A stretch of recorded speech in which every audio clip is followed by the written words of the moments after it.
Hi everyone! This is Eden, a licensed pharmacist and chemical technician from M&E Pharmacy. Ngayon ay sasagutin naman po natin ang isa sa mga kadalasang tanong sa mga butika. May gamot ba na sabay iniinom para sa ubo, sipon at lagnat? Kapag may ubo, sipon at lagnat, kadalasan ito ay sintomas ng common cold o tinatawag nating trangkaso. Sa ganitong cases, meron tayong multi-symptom or all-in-one cold medicines.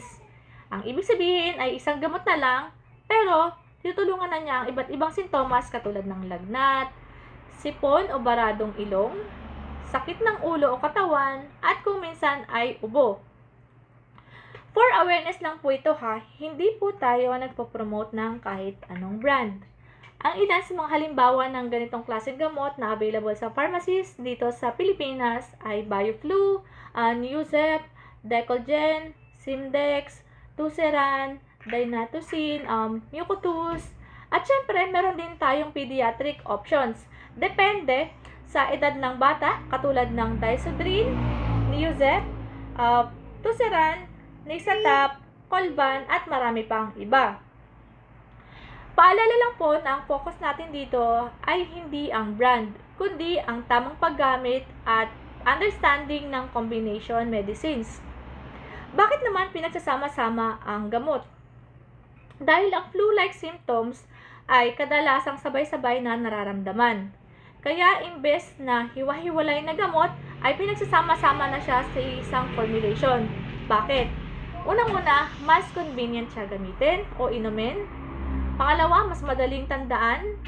Pangatlo, mas simpleng sundan ang schedule ng pag-inom. Ano naman ang common ingredients nito? Una ay paracetamol, para sa lagnat at body pain, antihistamine para sa pagbabahing o sipon, decongestant para sa baradong ilong, cough suppressant kung meron namang ubo. Paano naman ang tamang pag-inom? Para sa adults, sundin ang label instruction, karaniwan ay every 6 to 8 hours, huwag sobra sa recommended dose, inumin pagkatapos kumain, uminom ng sapat na tubig para iwas dehydration. Para sa mga bata naman ay gumamit ng tamang measuring device katulad ng syringe, measuring cup, o dropper na merong ml markings para accurate na rin ang dose nating ipapainom. Iwasan ang pagpapainom ng adult medicine sa mga bata dahil ang formulation nito at lakas nito ay magkaiba. Mas safe ang pediatric formulation. Sundin ang label o payo ng doktor o pharmacist. Gaano naman natin to katagal iinumin? Kung habang meron kang sintomas o kung hindi gumaan ang pakiramdam mo after 3 to 5 days ay magpatingin na po tayo sa healthcare professionals. Paalala na huwag magdodoble-doble ng gamot na pareho ang laman. Iwasan ang sobra-sobrang paracetamol, kagaya ng halimbawa lang po ito. Merong bumibili ng Neuzep or BioFlu, tapos bibili rin sila ng Biogesic. Ang ginagawa po namin ay in-advise namin si patient o kina-counseling po namin si patient na kahit hindi na siya uminom ng ganitong gamot kasi yung content nito ay meron na rin dun sa isa. So, okay na po yun. So, dun sila nagtataka na, ganun pala yun. So, ibig sabihin, nakakatulong tayo sa kanila at syempre sa kalusugan na rin ng bawat isa.